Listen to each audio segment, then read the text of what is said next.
Won't you tell me the reason why? Nope. Can you tell me the reason why? Nice. Won't you tell me the reason why?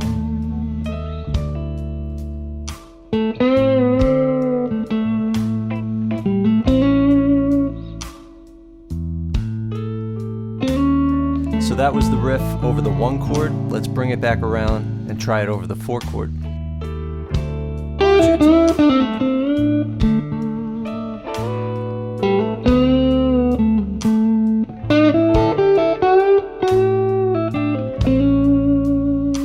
So this main riff and one of the other ones I played is based on this Instagram lesson from John Mayer. Yeah, and bend, first finger bends, you know. You always think of, like, if we're in A, people always think of that as like, you can't, this is the ground, you can't go lower than that. That's actually a really big tip for guitar players. Like, when you learn the pentatonic scale, the one note that's this, the one fret that's the same on all of them is this. They're all. So you just grow up thinking you just can't do anything with that. These are the ones you bend. And you bend, bend. But you got.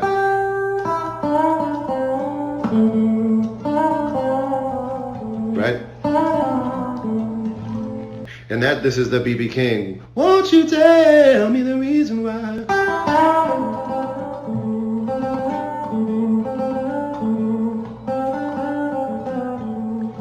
So that's interesting. Hey everybody, Gary here with Pow Music, and let's go a little more in depth on this awesome bluesy first finger bend riff in the pentatonic scale from John Mayer from one of his Instagram videos. So he's in the first shape of the pentatonic. He's talking about how usually we think we just bend these other notes and not the ones over here, but that we could bend the ones over here to get some cool effects, right? So John Mayer has said in one of these Instagram videos that 50% of the time when he's improvising, he's just thinking about singing through the guitar, right? So one of the greatest ways to get riffs is to emulate singers. And he talks about in this lesson, or another one, how B.B. King live at the Regal, it's his voice and his guitar, it's the same thing. It's just two different timbres. So you could transcribe his voice. So there's this line where he goes, can you tell me the reason why? Right, and it's the reason why. It's not the reason why.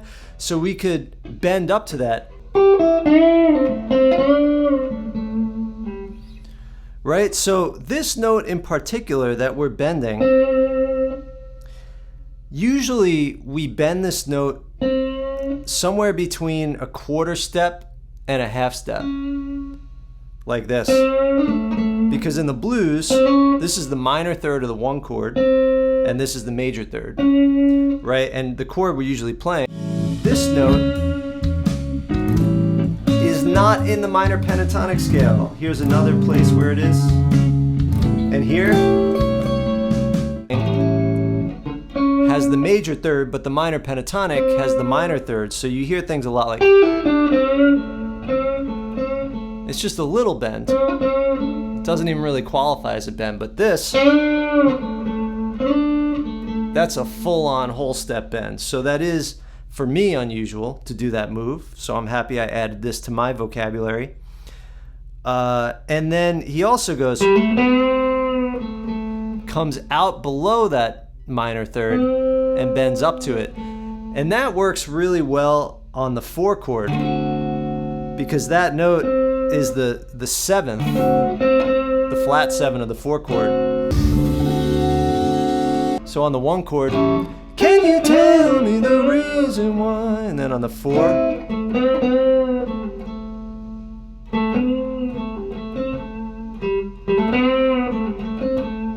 something like that. So there's just 2 little things from this lesson that you could add if you haven't already. Bending this note to this note, and it works on pretty much any chord. And then bending this to this note. All right, so as far as playing this riff, you can do a pull off here.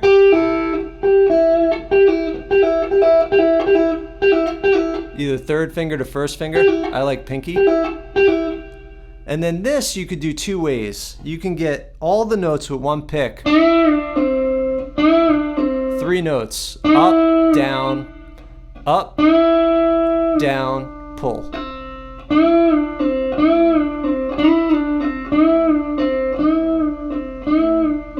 Or up, then pick, pull. Both are popular. Or you hear both of those.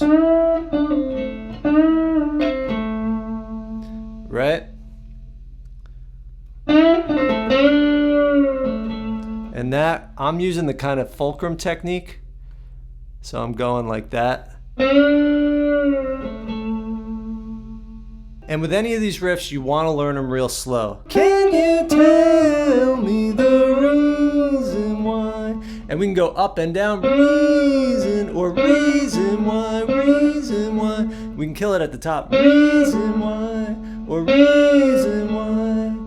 Both work. Again, also sing and play the riff. That will really help you get the nuance and get it to sound more like a vocalist. Even whether you consider yourself a singer or not, it's just a great way to get your guitar playing to be more vocal and more lyrical, is to sing what you play what you sing. I have a whole lesson on that topic where we talk about different guitar players, John Mayer being one of them, that do this and that demonstrate this, and the link is in the description. And then as a bonus, we could do it up here too.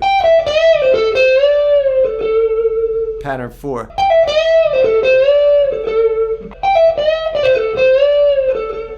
Another thing you should do is try with your fingers as well. Man, being I'm not used to bending this much with my first finger, it is tender.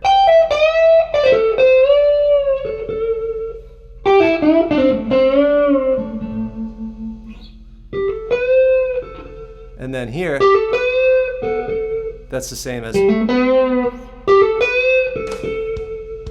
All right, everybody, I hope you enjoyed that lesson. If you like these fretLIVE animations and you're getting into soloing and learning about how to put context to the riffs you're learning, the scale shapes, the key, and all that stuff, I'll put links in the description to some lessons of mine that are similar and relevant to what we went over in this lesson. If you're just getting into soloing, I have a course called Soloing for Complete Beginners that just starts with getting a foundation of simple phrases, really working on developing the ear and phrasing using just a few notes at a time. So we just work at first literally with one note, then 2 notes, then a pair of strings within a small section before tackling, entire scale shapes and things like that. All right, everybody, happy playing, and I'll see you next time. Before I go, I just want to extend an extra special thank you to some of my higher level patrons. Thank you to Jeff Four, Daniel Laranz, Scott Martinez, Noah Brand, Chris Freeman, Jim McCall, George Ryan, Trampus Thompson, Michael Varney, Morton Rafas, Richard Colbars, Arwin Guzen, Sean Ellis, Alan Leah, Joseph McCarthy, John Hartquist, Don Stringham, and Cam Chernachon. Thank you so much for your ongoing support, and thank you to all of the Pow Music patrons that make this content possible. Happy playing, and I'll see you guys next time.